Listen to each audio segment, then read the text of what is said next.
ದಯವಿಟ್ಟು ಸಮಯಕ್ಕೆ ಮಹತ್ವ ಕೊಡಿ. ಬಹಳಷ್ಟು ವಿಭಾಗಗಳು ಇನ್ನೂ ಬಾಕಿ ಇದೆ.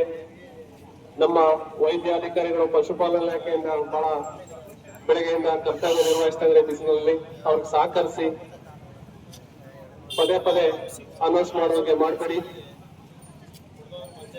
ಮತ್ತೆ ರೈತ ಸಂಘಟನೆಗಳು ಸಾರ್ವಜನಿಕರು ಬ್ಯಾರಿಕೇಡ್ ಹೊರಗಡೆ ನಿಂತು ವೀಕ್ಷಣೆ ಮಾಡಿ ಈ ಒಂದು ಸ್ಪರ್ಧೆಗೆ ಉತ್ತೇಜನ ನೀಡಿ ಸಹಕರಿಸಬೇಕು. ಅವರು ತೀರ್ಪುಗಾರರಿಗೆ ತಮ್ಮ ಕೆಲಸ ನಿರ್ವಹಿಸಕ್ಕೆ ಅನುಕೂಲ ಮಾಡಿಕೊಡ್ಬೇಕು ಅಂತ ಕೇಳ್ಕೊಳ್ತಾ ಇದ್ದಾರೆ.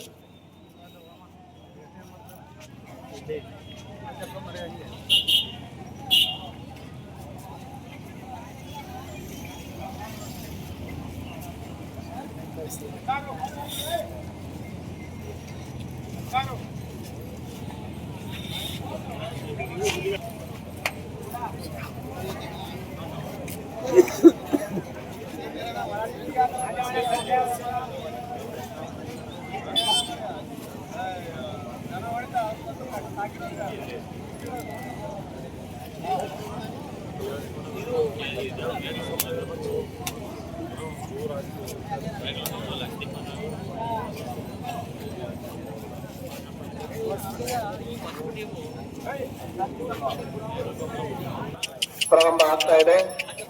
ಮತ್ತೊಮ್ಮೆ ದ್ವಿತೀಯ ಕರೆ 4 ಹಲ್ಲಿನ ಹಸುಗಳು ಈ ಸ್ಪರ್ಧಾಂಕಣ ಹತ್ರ ಜಮಾವಣೆಗೊಳ್ಬೇಕು. ದಯಮಾಡಿ ಎಲ್ಲ ರೈತ ಸಂಘಟನೆಗಳು 4 ಹಲ್ಲಿನ ಹಸುಗಳನ್ನ ದಯಮಾಡಿ ಹಾಲು ಹಲ್ಲಿನ ಹಸುಗಳ ಸ್ಪರ್ಧೆ ಮುಕ್ತಾಯ ಹಂತಕ್ಕೆ ಬಂದಿದೆ.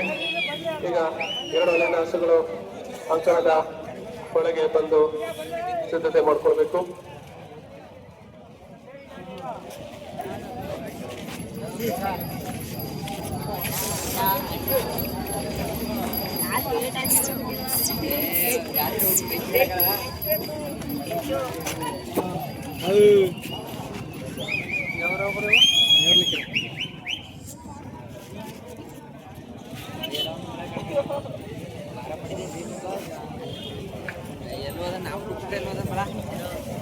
ಅತ್ಯುತ್ತಮವಾದಂತ ಒಂದು ಪೈಪೋಟಿ ನಡೀತಾ ಇದೆ.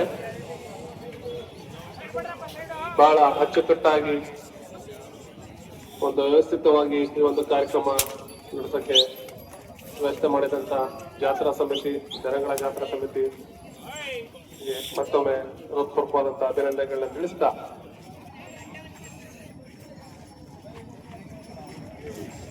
ಎಲ್ಲ ರೈತ ಸಮಿತಿಗಳು ತಮ್ಮ ರಾಸಗಳನ್ನ ಬಹಳ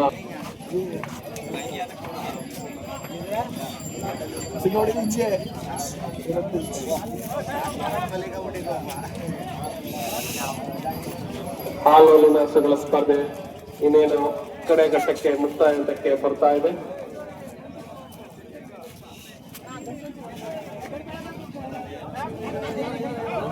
ಇದಾದ ನಂತರ 2 ಹಲ್ಲಿನ ಹಸುಗಳ ಸ್ಪರ್ಧೆ ಪ್ರಾರಂಭವಾಗಲಿದೆ.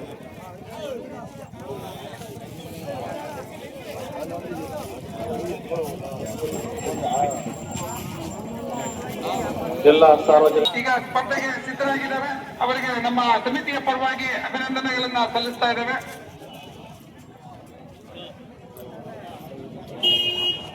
ನಾನು ಬೆಳಿಗ್ಗೆಯಿಂದ ನಡೆಸಿರುವಂತಹ ಸ್ಪರ್ಧೆಗಳಲ್ಲಿ ನೋಂದಾಯಿಸಿಕೊಂಡಿರುವಂತಹ ಅಷ್ಟು ಸ್ಪರ್ಧಾಳುಗಳಿಗೆ ಔಟ್ ಆಫ್ ಔಟ್ ಎಲ್ಲಾ ಸ್ಪರ್ಧೆಗಳು ಬಂದಿರುವಂತದ್ದು ಅಂದ್ರೆ ಈ 2 ಹಲ್ಲಿನ ಹಸುಗಳ ಮಾಲೀಕರುಗಳು. 12 ಜನ ರೈತ ಬಂಧುಗಳಿಗೆ 12 ಜನ ರೈತ ಬಂಧುಗಳು ಇದೀಗ